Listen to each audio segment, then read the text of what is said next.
Hello students. So today I will be third topic of history. Chapter is Nazism and the rise of Hitler. So the third topic is political radicalism and economic crisis. So radicalism, right? So what happened at that time? After the effect of war, or you can say the fall of Weimar Republic, what happened in Germany? So what happened? The political atmosphere in Berlin was changed with Soviet style governance. So the political atmosphere which at the time existed in Berlin was changed. यानी जो उस समय political atmosphere चल रहा था Berlin में बदल गया and they tried to adopt the Soviet style system and socialist democrats and catholics met at Weimar so all the socialist democrats and catholic they all met at Weimar for democratic republic so they wanted a democratic republic or parliamentary form of government both revolutionaries and militant nationalists craved for radical solution. So चाहे वो revolutionaries हो चाहे वो militant हो nationalist, they all want radical solution. Anyhow they want solution of that problem.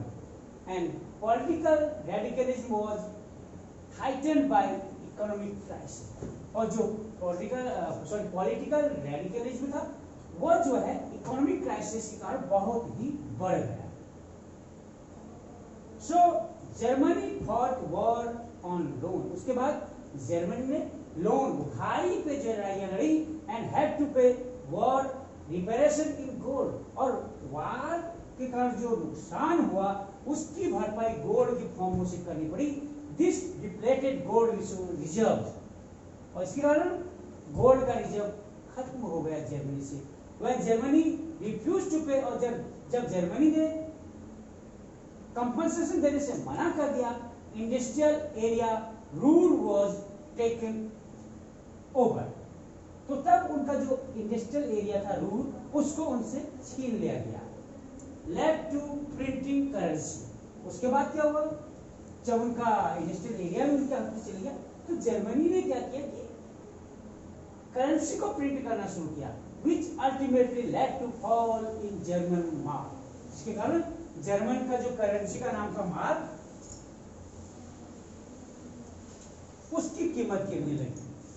यानी कि एक गाड़ी भर करके मार्क ले जाने के बाद कितना पैसा गाड़ी भर करके पैसा ले जाने के बाद उन्हें सिर्फ और सिर्फ एक दिन का खाना नसीब होता था. तो this was the condition of that time and the crisis came to be called hyper inflation.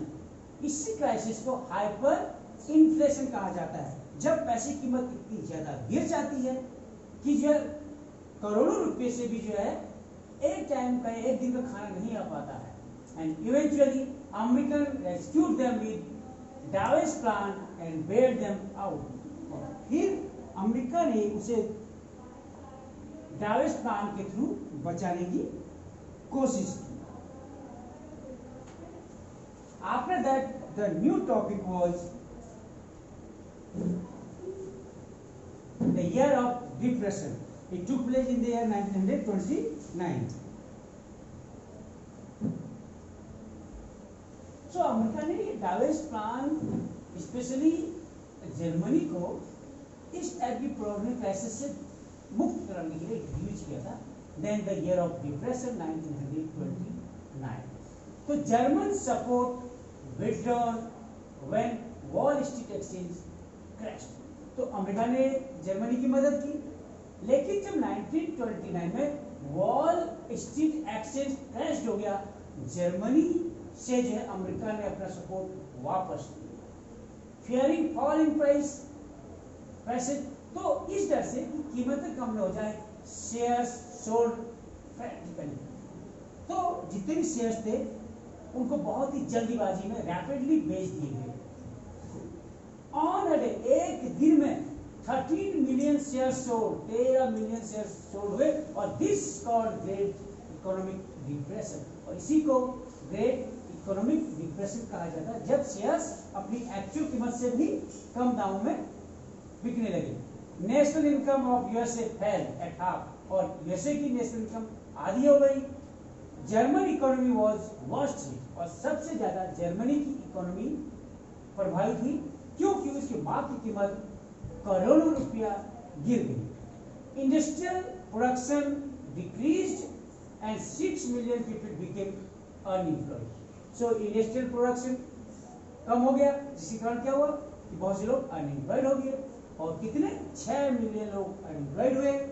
This was the result of the great depression, and as job disappeared, जो जॉब खत्म हुए, you took to criminal activities. जो youth था, जो young लोग थे, जो आपके जैसे लोग थे, हमारे जैसे लोग थे, इन लोगों ने क्या किया कि जो क्रिमिनल एक्टिविटी शुरू कर दी, लोग को मारना, लोग को लूटना, ऐसे काम शुरू कर दिए। And middle classes had fear of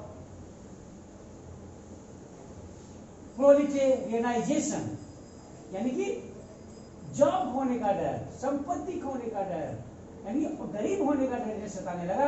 and big business in crisis, और बड़े बड़े जो बिजनेस थे वो संकट में पड़ गई। पीजेंट्स वर अफेक्टेड, पीजेंट भी प्रभावित हुई। क्यों? क्योंकि जो उन्होंने अपने खेतों में अनाज लगाया था पैसे उधार लेकर, अब उनको उस पैसे के बराबर भी पैसा नहीं वसूल हो पा रहा था। वेमार रिपब्लिक वॉज फेगाई, और वेमार रिपब्लिक को एक प्रकार से फेगाई घोषित कर दिया गया। People lost confidence in democratic parliament। इस तरीके से जब वेमार रिपब्लिक कुछ नहीं कर पाया, यानी कि इकोनॉमी क्राइसिस को एडजस्ट करने में, पॉलिटिकल रेडिकलिज्म और इकोनॉमिक क्राइसिस को एडजस्ट करने में, तो लोगों ने इसको एक खाली बेकार सी चीज, खत्म होने वाली चीज समझ लिया।